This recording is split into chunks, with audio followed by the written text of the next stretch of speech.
So back, I don't know, 6 months ago or so, maybe longer than that, I shot a series of videos showing how I put together this birdcage chair. I was working on the armchair and showing how I do all of this up here. But one thing I didn't show was how I carve, how I take it from this point, this cylinder, to the false miter that gets carved up here. And that's a traditional joint. I don't know, maybe the earliest version of it was 1800 or so. And I've had a lot of requests for if I would show how I carved that. So that's what we're going to do. I just happen to have this side chair that I put together the other day, and I thought, well, I'll just go ahead and shoot and show how I carved this. So here's the armchair. Right over here. This one's not completely finished yet, but this one right here is done, and so it's a false miter. You know, the joint's down here, and I left the knob right up here at the, on the top rail, and then you carve it and accent it with a groove and paint it, and it's to draw your eye off of the actual joint, which is down here. And I do what's called a duckbill version of it, so it comes out like this, duckbill. And that was pretty pronounced. I don't know. It doesn't have to be that pronounced, but anyway, that's pretty pronounced right there. So that's what I'll be carving on this this little one there. So anyway, just to show you what it looks like, I just finished this one up today, and I need to finish this other side, and then this one will be ready to paint. Okay, so let's move this out of the way, and okay, so I'm going to kind of turn the chair around, and you won't be able to see a little bit of what I'm doing there. It's either that or turn my back to the camera. But what I'm going to do first is to strike a line at an angle and saw that waste off, that excess off right there. So that'll be the very first thing that I'll do in order to get ready. So I need a pencil, I need a pair of glasses. So I'll take the straight edge, and first thing is I'll come up the side of the post here and kind of give me a little mark about right there, and that would be the post continued up straight. But I want some extra out here to be able to carve that duckbill. So it's better you do too much than too little. And then I can draw an angle like that. Alright, so see if I can saw this.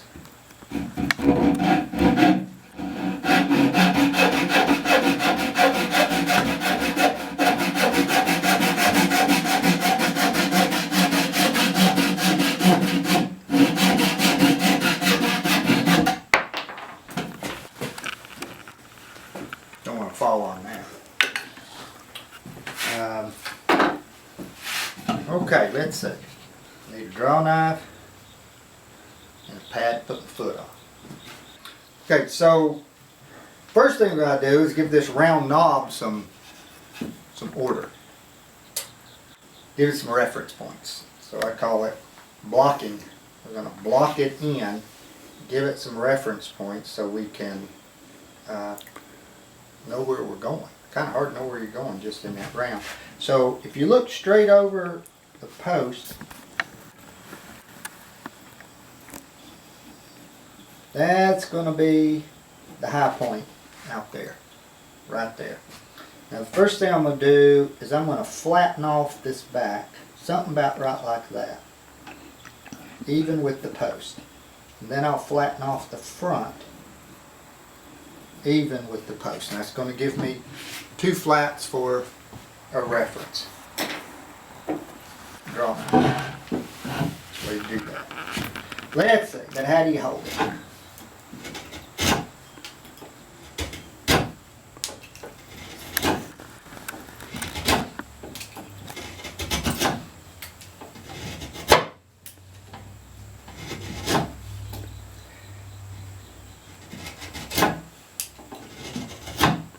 And then you just take your straight edge and put it up there.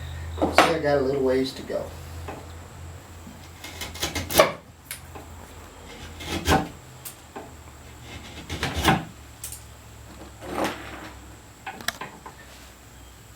That's pretty close.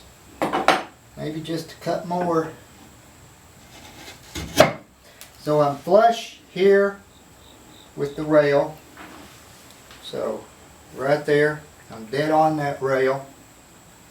And flush right there with that part of the post and straight. Okay? Now, turn around a little bit so you can see it. Right like that. And then we'll do the front.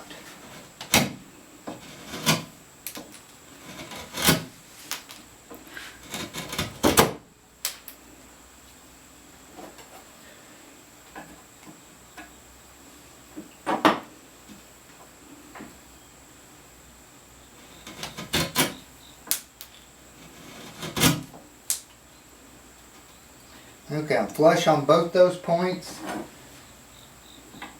So now I just got to take that top back just a little bit.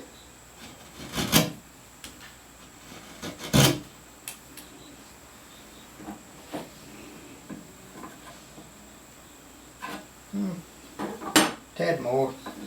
It'll work fine. Okay. Alright, so now I have two flats there. Now I'm going to form this right here.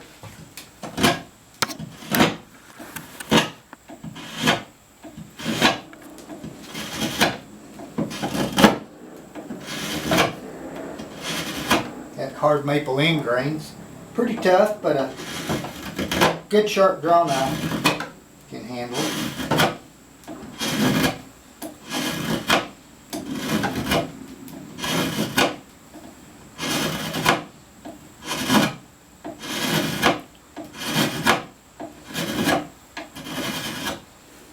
Okay, now I'm going to turn so you can see what I just did. So there you go. So now I've shaped that duckbill part of it right there. Okay? Okay. Now I'm going to bring down this part of it.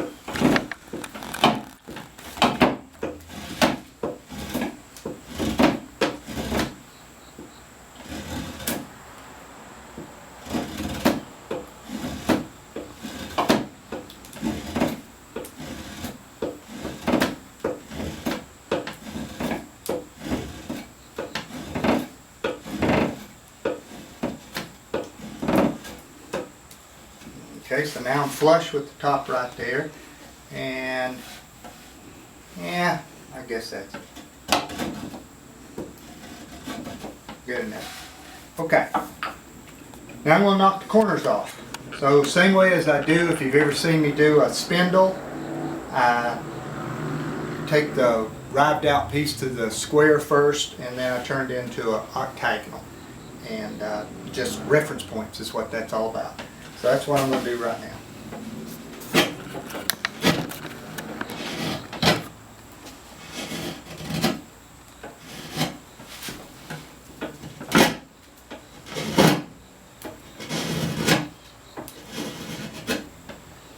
Okay, got that. Yep. Come back. And now, this part right here.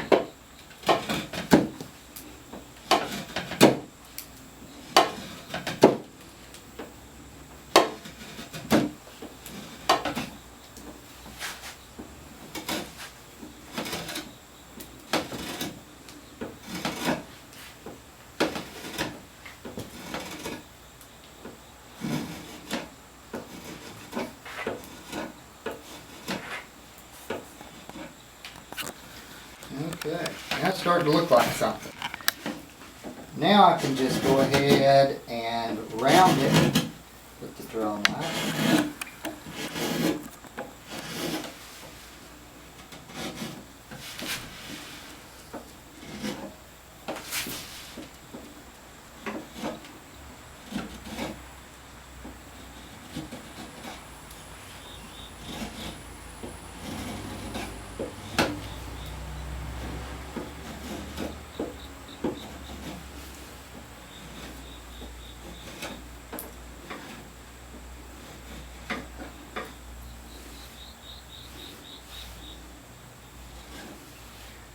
Okay.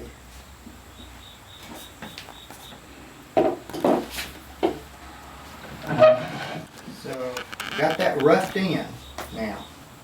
Now I'm going to turn my attention to the inside here, and that means I'm going to have to lay it down on the workbench and clamp it some way. So we'll do that right now. So the way I figured out, or maybe I'm still figuring out, how to clamp this thing down is put it on my little bench, and this rail here just catches the front edge of the table and holds it. Now I can just slide that little clamp over, clamp it there. And then, of course, if I'm pushing pressure there, I want to tilt. So I throw a little clamp back there on the leg there to keep it from doing that. And then just for extra insurance, I just slid a little V-block just up underneath there. Just slid it up there, see if it'll work. Now, starting at the corner right there, I can draw the line that I want, right like that. And I've cut this stuff out a lot of ways. I never was happy with any of them until I was teaching class one time on this chair. And the person in the class had one of these real nice rasps made by that French company that starts with an A that I can't pronounce their name. I had seen them in magazines that never paid too much attention because they were so expensive, but boy, is that a nice tool. And he just gave it to me. So I'll eventually have to buy another one, but it's such a good tool. So ever since I got that, I just do it with this rasp. So I can set this rasp just right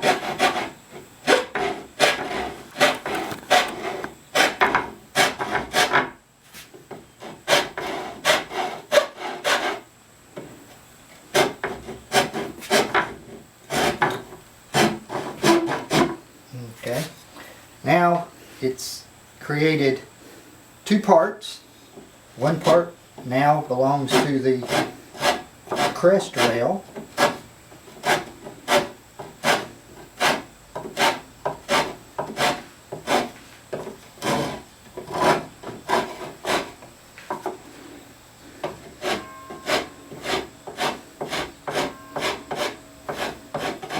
And the other part belongs to the post.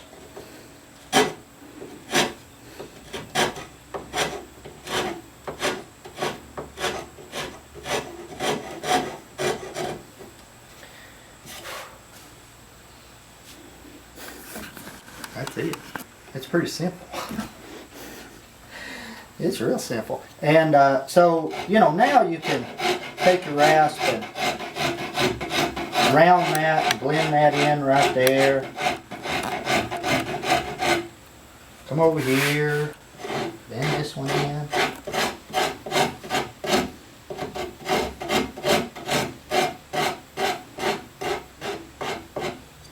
Curtis? Oh, there's my wife on the intercom. I'll have to go take that. Hold on. Okay, I'm back. And I want to flip it over and show you the other side, which is going to be just like this side. But, you know, now this is all to a point right there. Now I can shape it, flatten it out, soften that pucker a little bit. It's sticking way out there right now. So you can just sit there and take it in as far as you want to take it, as far as you want to take it in.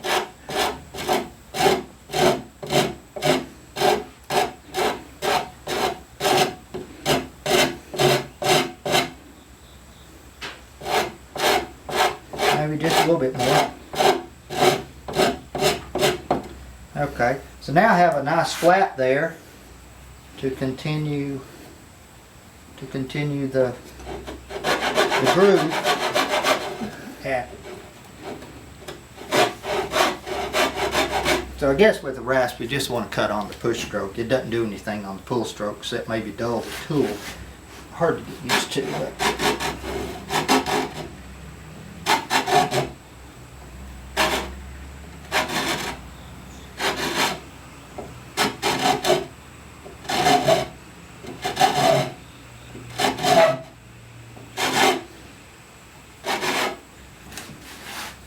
Yeah, it's looking good. And then of course take a finer and finer tool. You take a whatever tool of your choice. You could go to a finer file. You could use your scraper, then sandpaper, or both, or all three, or four, whatever. Okay, so I'll flip. The main thing to see in carving from the other side is how I clamp it, which I'll figure that out by the time we get there. Okay, see you in a minute. Okay, so after I finished with that front side, my cameraman mentioned that he thought that he was surprised to see me use a rasp, that he thought that I had that in the same category as sandpaper. And the answer is yes, I do have it in the same category as sandpaper, and that is that it's in my toolbox, but it's rarely used. But sometimes it is the exact tool for the job. And as he noticed, and I noticed prior when I used this thing the first time, it is the tool for this job. I mean, I've gotten a draw knife back inside there and cut it with a draw knife, and you can do it. I've done it. And I've come in with carving chisels and done it. And I always go to the edge tool first. And when I'm trying to figure out what will work in certain situations, the edge tool is the very first thing that I go to, because it's often the tool and the fastest tool. But once I got this, I mean, woo! It like worked so perfect and so fast. It was like, okay, just give up and use the rasp because it's the tool for it. So, okay. But you're welcome to use the carving tools if you have even more of an aversion to rasp and things like that than I do. Okay, so you see the way I got this clamp. That's what I was going to show you. So I just took a form that I bend this one comb on, and I get it to where the post, that's what those things are, just ride nice and flat right on that. So I shim it up a little bit with a seat blank, and there's no pressure on the edge of the seat back there. It's just sitting on that carpet pad.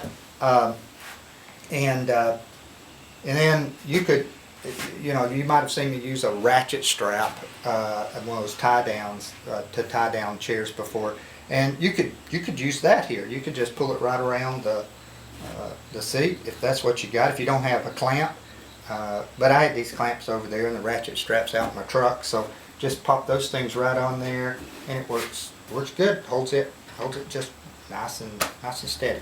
So I don't need to show you all this probably. It's exactly the way I did it on the other side. Well,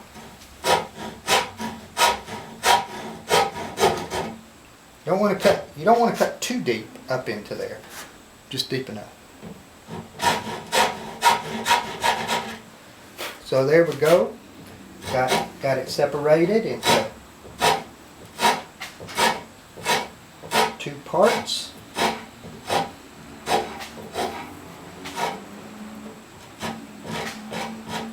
There's that one.